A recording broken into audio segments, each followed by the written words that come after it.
ನಮಸ್ಕಾರ, ನೆಕ್ಸ್ಟ್ ನ್ಯೂಸ್ಗೆ ಸ್ವಾಗತ. ನಾನು ಪ್ರೀತಿಕಾ ಬಂಗೇರ.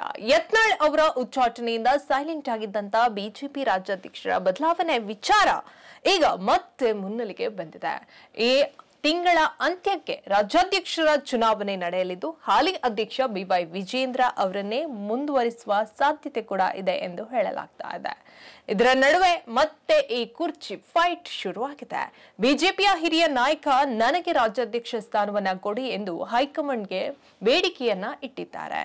ಇನ್ನೇನು ನನ್ನ ಕುರ್ಚಿ ಸೇಫ್ ಅಂದುಕೊಂಡಿದ್ದಂತ ವಿಜೇಂದ್ರ ಅವರಿಗೆ ಇದೀಗ ರಾಜ್ಯಾಧ್ಯಕ್ಷ ಸ್ಥಾನ ಕೈ ತಪ್ಪುವ ಭೀತಿ ಶುರುವಾಗಿದೆ.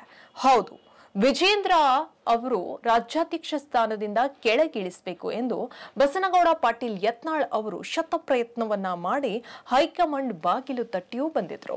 ಆದರೆ ಕೊನೆಗೆ ಹೈಕಮಾಂಡ್ ಯತ್ನಾಳ್ ಅವರನ್ನೇ ಪಕ್ಷದಿಂದ ಉಚ್ಚಾಟಿಸುವ ಮೂಲಕ ರಾಜ್ಯಾಧ್ಯಕ್ಷ ಸ್ಥಾನದ ಕಿತ್ತಾಟಕ್ಕೆ ಬ್ರೇಕ್ ಹಾಕಿತ್ತು. ಇದರಿಂದ ಯತ್ನಾಳ್ ಬಣದ ನಾಯಕರು ಕೂಡ ತಣ್ಣಗಾಗಿದ್ರು. ಮತ್ತೊಂದು ಕಡೆ ವಿಜೇಂದ್ರ ಅವರನ್ನೇ ರಾಜ್ಯಾಧ್ಯಕ್ಷರನ್ನಾಗಿ ಮುಂದುವರಿಸುವ ಸುಳಿವನ್ನ ಕೂಡ ಹೈಕಮಾಂಡ್ ನೀಡಿತು. ಹೀಗಾಗಿ ವಿಜೇಂದ್ರ ರಿಲೀಫ್ ಆಗಿ ಪಕ್ಷ ಸಂಘಟನೆಯಲ್ಲಿ ಬ್ಯುಸಿ ಆಗಿದ್ದಾರೆ. ಇದರ ನಡುವೆ ಮತ್ತೊಬ್ಬ ಪ್ರಭಾವಿ ಹಾಗೂ ಹಿರಿಯ ನಾಯಕ ರಾಜ್ಯಾಧ್ಯಕ್ಷ ಸ್ಥಾನಕ್ಕೆ ಡಿಮ್ಯಾಂಡ್ ಮಾಡಿರೋದು ಸಂಚಲನವನ್ನ ಸೃಷ್ಟಿಸಿದೆ.